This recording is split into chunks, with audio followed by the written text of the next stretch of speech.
Hello, Helena. It's Emily McVeigh with United Way of the Lewis and Clark area.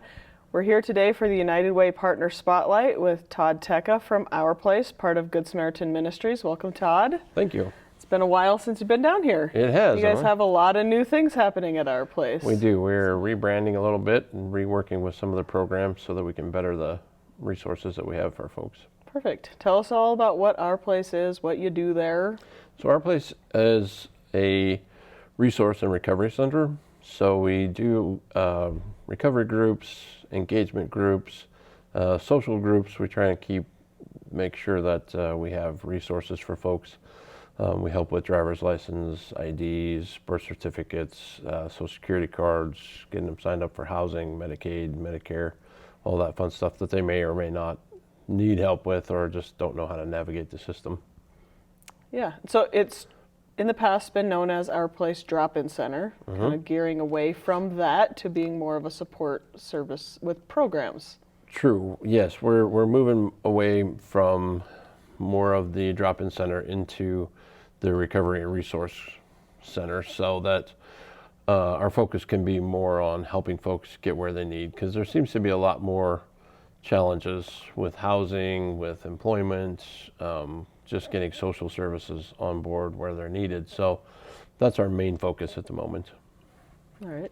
And so tell us a little bit more about your groups. You have recovery groups and engagement groups, and what do those look like? So recovery groups, we do everything from, we have certain workbooks that we get from the state that we work through on things. Sometimes we go through, we have a Recovery in Hollywood group that our marketing coordinator does. It does a great job, where they will take a movie or a TV series about addiction or mental health. They'll go through it, and then they have questions and discussions at the end. Some of our social groups, we do a pool tournament once a month. We do have bingo. We do some card tournaments. We try and keep it so that people are engaged with each other as well, and because sometimes that's a challenge for a lot of folks that we deal with, is just being able to engage socially with people. So we try and keep that in the queue as well. Sure. So some basic life skills, moving into employment skills and things like that. We do a basic life skill class, actually, and helping people move into the workforce. We do have Mark Larson, who comes down on Thursdays. From 1 to 3, we have a resource group. And so Mark Larson comes down from Job Service and helps out with anything that they can use there. They have some great trainings there. So Charles Alvarez from the Montana Independent Living Project comes down as well on Thursdays. Generally, we have our housing coordinator there. So there's a lot of opportunities for folks to have the resources that they may need in the same place at the same time every week. So that's our goal, is to be able to help them with that, and that because a lot of folks are on their feet, and so walking all over town is sometimes not an option. Yeah, so it's a one-stop shop for some of the resources. We do try to make it that, yeah. All right. And you do other things besides recovery and engagement, and you're not totally getting rid of the social aspects of things. So what else do you guys do during the week or during the days that helps people? During the day and the week, so a lot of it focuses on helping people with getting their birth certificates, driver's license, IDs, Social Security, things like that. Those are some things that aren't always easy to navigate the system on, and so we try to make sure that we take care of that with them. We try not to do that for them, but we will work with them to get through that system and get those things taken care of, because a lot of them really are in that mode of trying to find a job, and you have to have those IDs to be able to move forward. So that's an important piece of what we do throughout the week. Yeah, and you've mentioned that a couple of times, because a lot of the people that come to Our Place are homeless or unstably housed and have lost their possessions over time. So that's one of those things that sometimes gets left behind and is vital to moving forward in employment and housing. Yeah, and sometimes it's just, living on the street, they sometimes will have things stolen from them, or they get swept away with the garbage or other, there's a million things that happen. So the more that we can help them to replace that, get back on their feet, help them find housing and a job, and so get on insurance if they need it, then it really does make a difference when you help somebody get back on their feet. And we've had several folks that have come through that we've gotten off of the street and into a job and then into housing, and so there really is some success stories there. And we're trying to focus more on that and not so much just a place to be. Mm-hmm. And you guys also help sometimes with Social Security signups, or who is SOAR trained that can help people get Correct. that access. Yes. Yeah. So that's Yeah. another big one. That's a big barrier for people That is figuring out that huge- system. Yeah. Yeah, and even just the Social Security card sometimes is tricky, just the way that they have it set up. So Yeah, especially during COVID with all the mail-ins and the yeah, changes. yeah, and some Yeah. of the things are a little, Social Security, the application can be a little daunting sometimes. So that's a good thing that we have folks there that can help. Yeah, it's good to have that point of contact to alleviate some of the frustration for people. Right. Yeah. You talked about the job service and a couple other places that come in. What other community partners do you guys work with that come into our place and teach classes for you or provide resources? Stephanie Ballinger from the YWCA comes in once in a while and teaches. Charles Alvarez comes in, does a life skills class. The housing navigator from Good Sam's comes in to work through some housing issues with them. We do have other folks that we're working with to set up some different classes and different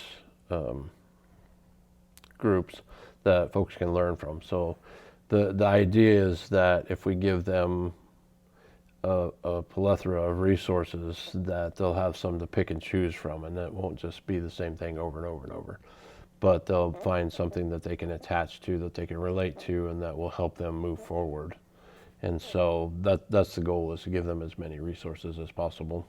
Yeah, I've seen from your Facebook there's art classes, sometimes journaling. So if some people are more visual or more apt to like writing, so there's all kinds of different opportunities for people. There is, yeah. We do a journaling group once in a while, writing. It's amazing some of the poetry and things that people come up with. We have an art group every Tuesday morning. Judy Patton comes in and does that, and they do a great job on that. And some of the artwork is pretty amazing as well. So Yeah, I'm always impressed. we try to keep it hung up in the art room so that people can see, when they come in, what we're doing. And yeah, the talent that shows up down there is pretty amazing sometimes.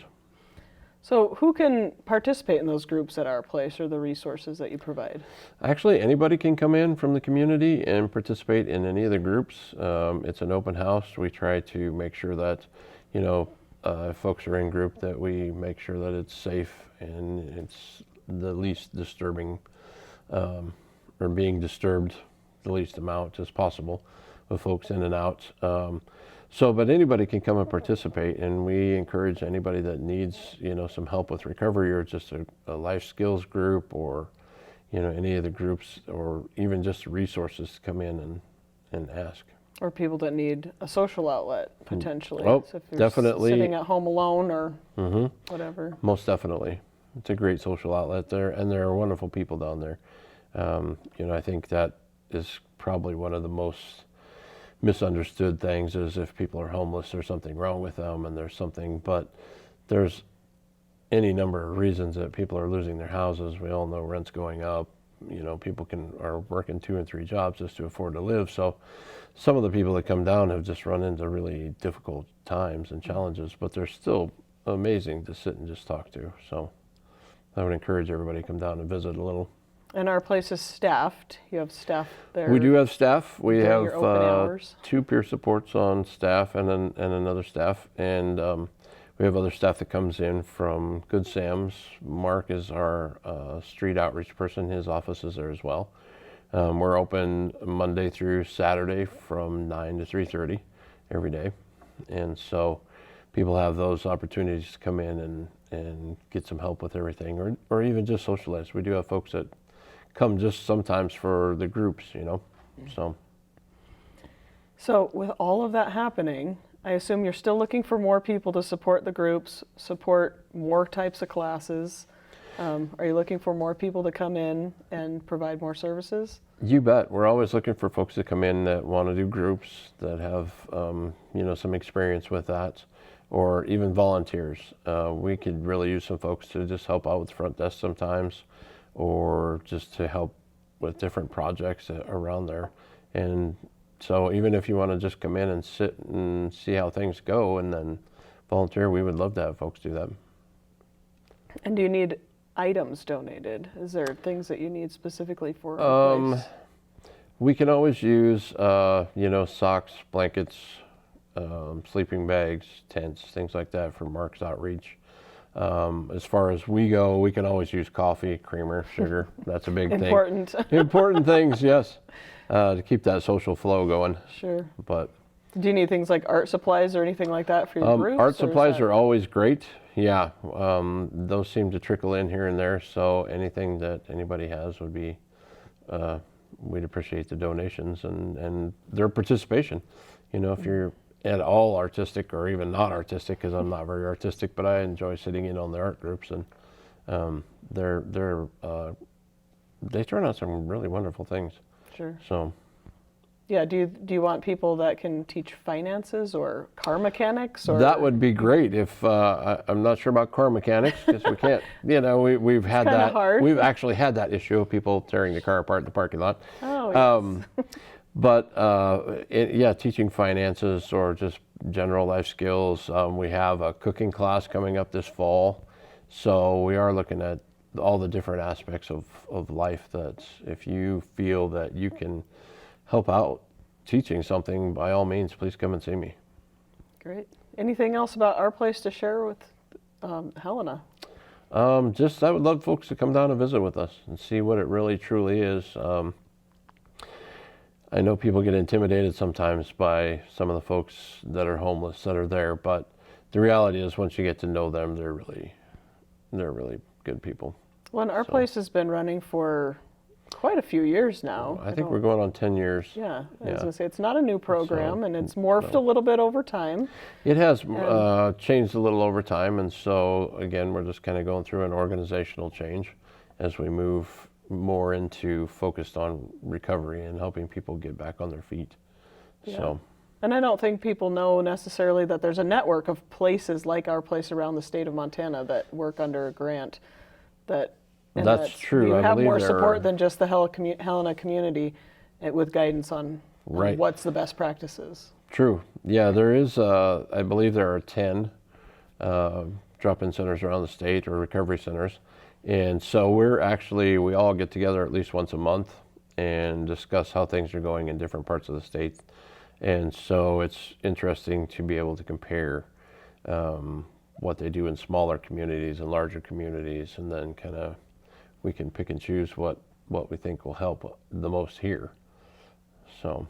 Yeah, and I think that's good for people to know that you're outreaching best practices models, what people need, and then bringing it back and localizing it. It's important to Helena that we treat Helena the way Helena needs to be treated and get people that help, and we're all working on that together. Yeah, that's true, because Helena is a unique community in and of itself, so we try to focus everything around that, what our needs are here, not so much just a general basic cutout. And I think it's been that way for quite a while. So we're still, as we adjust, that is part of our focus, is what is it that we really need here and how can we fulfill that need? Yeah. All right. Any other last words about our place? Nope, just come down and visit, say hello. All right. How would they get a hold of you? Where are you? So we're at 631 North Last Chance Gulch. We're right across the street from the new Pureview building. Yeah. And there's plenty of parking. So come on down, say hello, come in and meet some of the folks, do an art group. Can they find your information on the Good Samaritan website? They can. All right. All right. Thank you so much for joining us, Todd. And thank you, Helena, for another week of United Way Partner Spotlight. We'll see you again next week.